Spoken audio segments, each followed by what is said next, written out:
Sharon Teare is the president of the New Brunswick Council of Nursing Home Unions. Today, we talk about the issues faced by the long-term care sector within the province and what should be done to fix the problem. Here's what she has to say. What problems has your organization seen in the long-term care sector, and how can long-term care be safer for residents and the workers who take care of them? Well, we've seen a lot of changes pre-pandemic and which have only been accelerated during the pandemic. Like, for example, the staffing ratios have increased to the point where it is not uncommon for us now to see 2 care providers to anywhere from 20 to 25 residents. Mm-hmm. Mm-hmm. So what should the provincial government do to fix the issues existing within the long-term care sector? I think what we need to do is we need to look at the current funding ratio and the status of the funding as well, because we have a sector that is funded the same way as it was 20 years ago, but we know that the sector has changed greatly over the years. So we have to look at those resources and how it is we allocate those and we provide the funding for those resources that are needed in nursing homes. Mm-hmm. As the contracts of the long-term care workers have expired, can you update on this?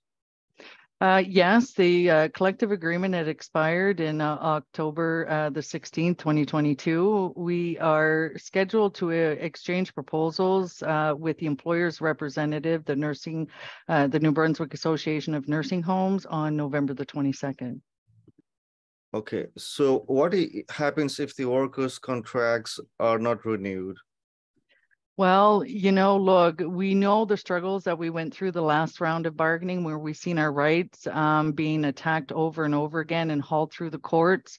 And as a result of the pandemic, we knew that the only option that we had was to ensure the well-being of our residents and our family members. And we ratified a collective agreement. We know that we have given our worth prior to the pandemic and during the pandemic, and we've already made the sacrifices.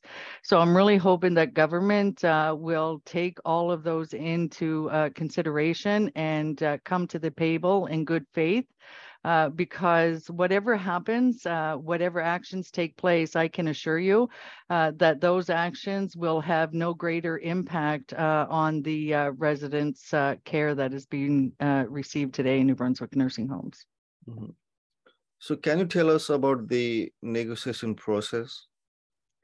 So the negotiating process is that the association, which represents the employer at the bargaining table, generally meets. We exchange proposals. Then we go through the proposal package and we kind of wean it out, a yay or a nay, or, sometimes try to reach an agreement that both parties are okay with. It can be a process in itself, but realistically, if both parties are coming to the table in good faith, you can and should be able to reach an agreement within 30 days.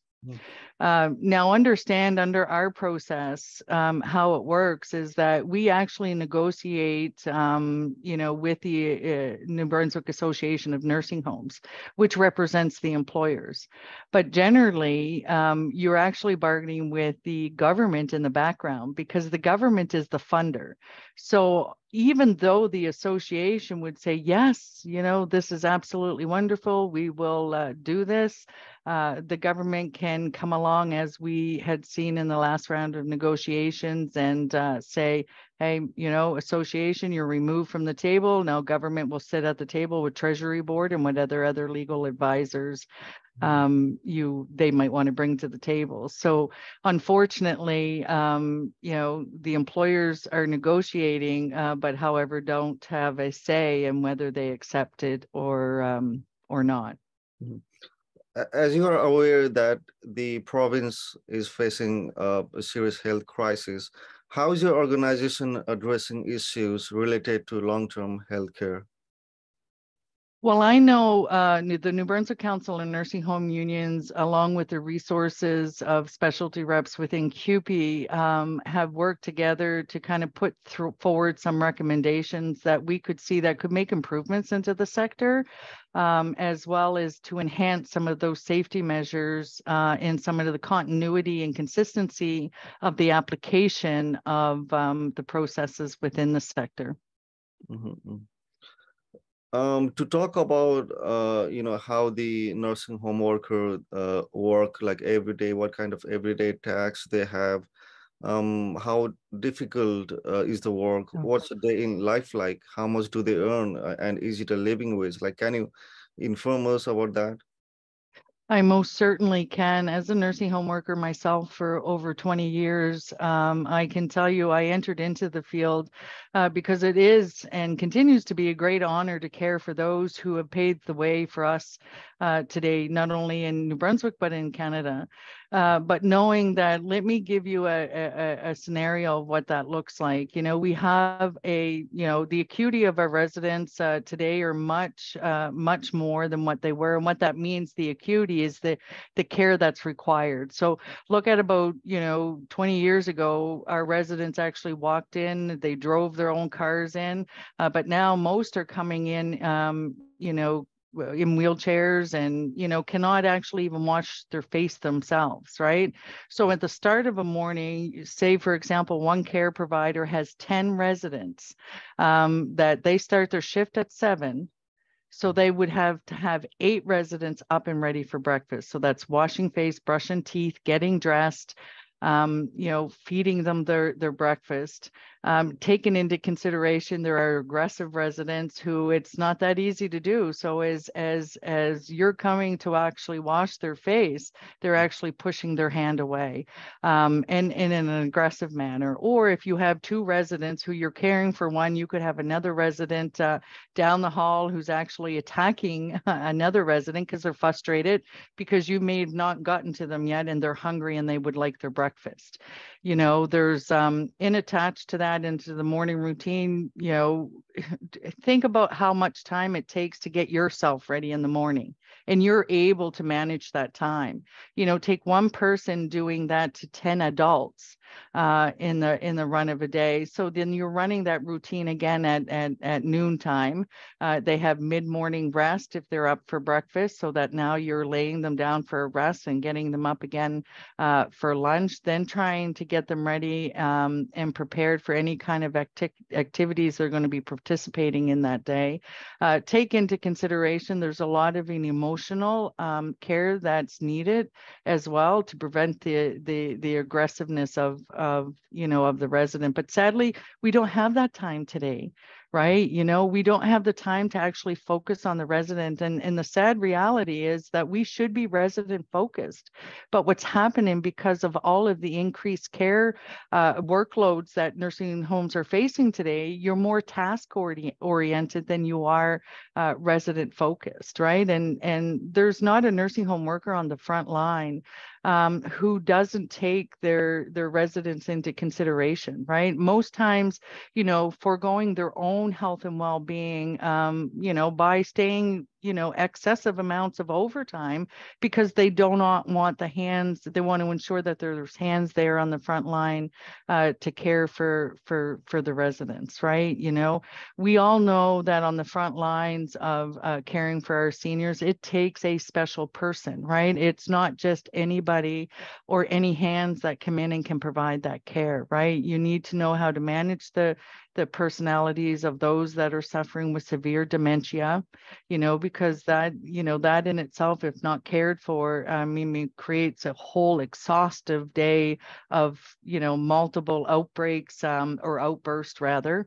So it's really hard to sum it up in words other than, you just kind of picture yourself in the morning, getting yourself ready. Will it take you more than 6 minutes to get ready in the morning? Absolutely. Mm-hmm. Right.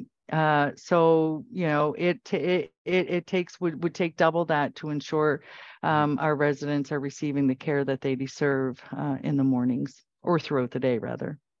It definitely sounds tough job. Oh, Um, so, uh, is the long-term care sector prepared for the next pandemic? Sadly, I'd like to say they are.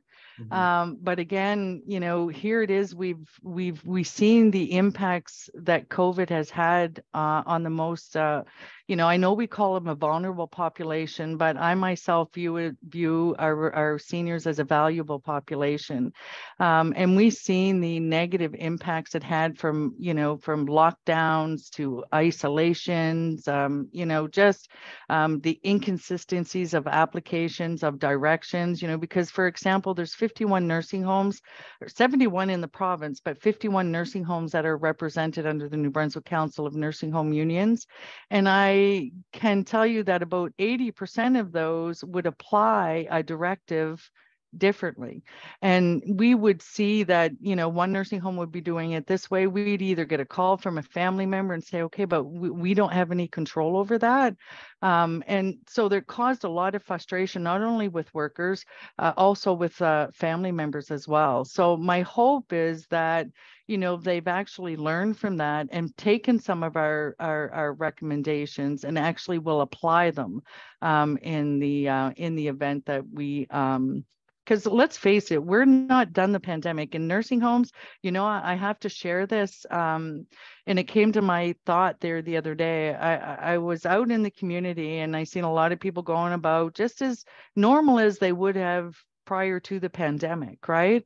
And, I was looking and I was thinking, wow, life is pretty well returning to normal or somewhat normal for a lot of us folks in the community, right? But in nursing homes, that's not the case.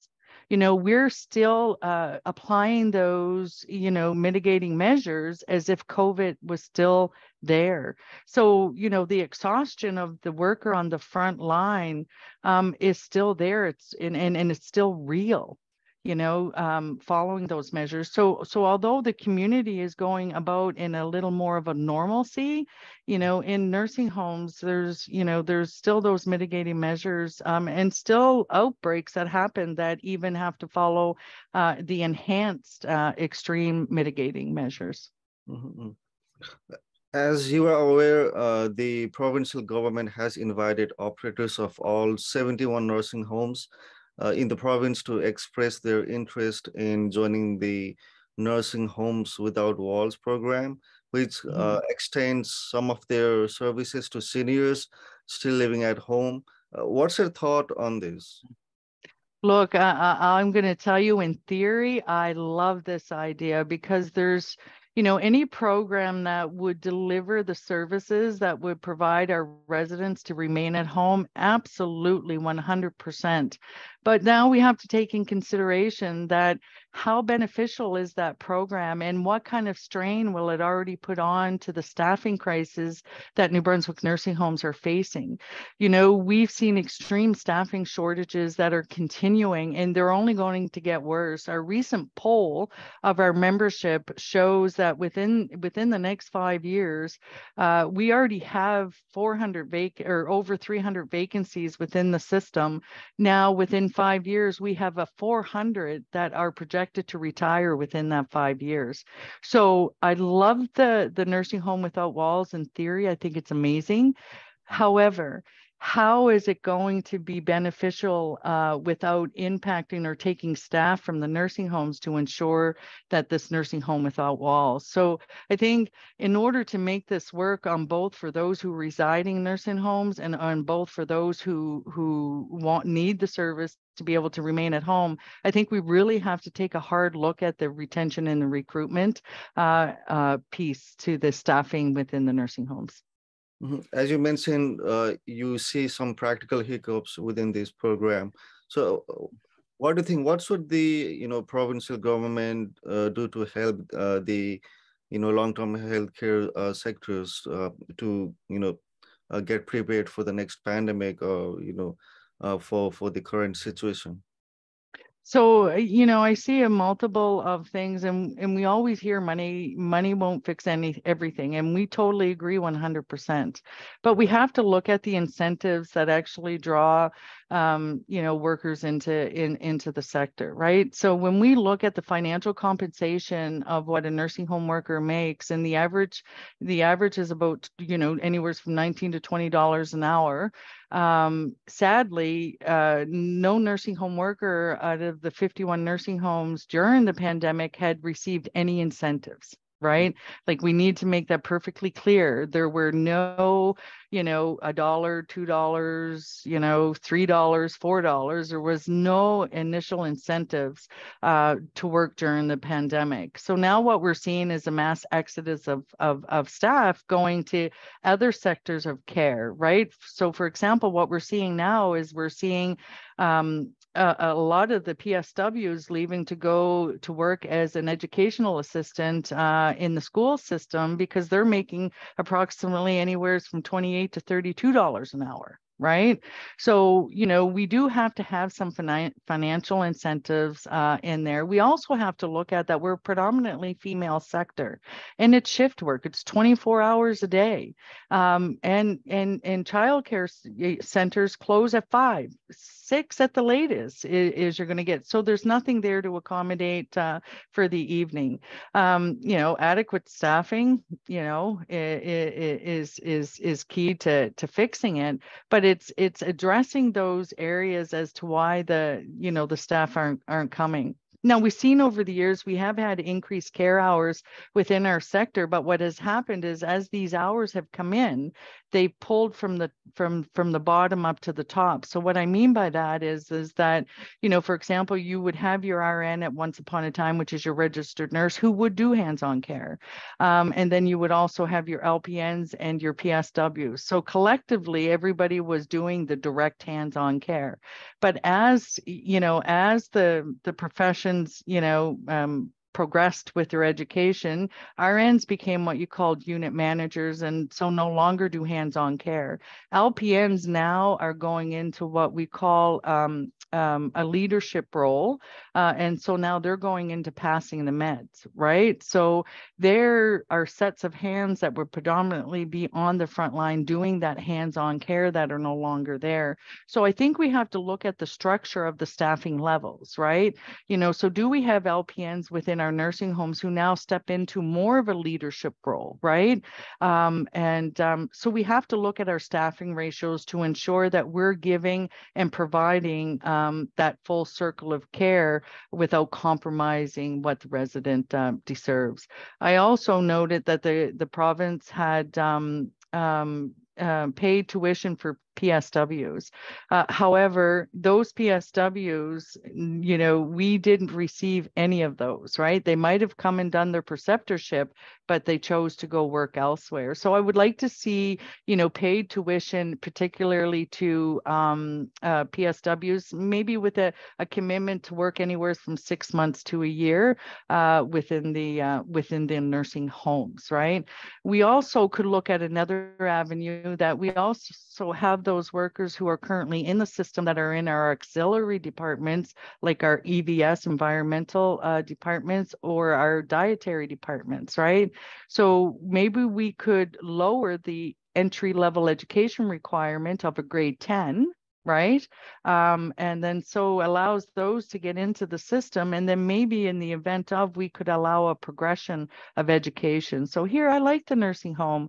Although I work in EVS, I don't meet the qualifications for the education. So I could go and upgrade, then I could take part in that education, then I could, advance to a PSW, and well, maybe I really like that, and then I could advance to an LPN, so to have that kind of advancement process, I think would be extremely important.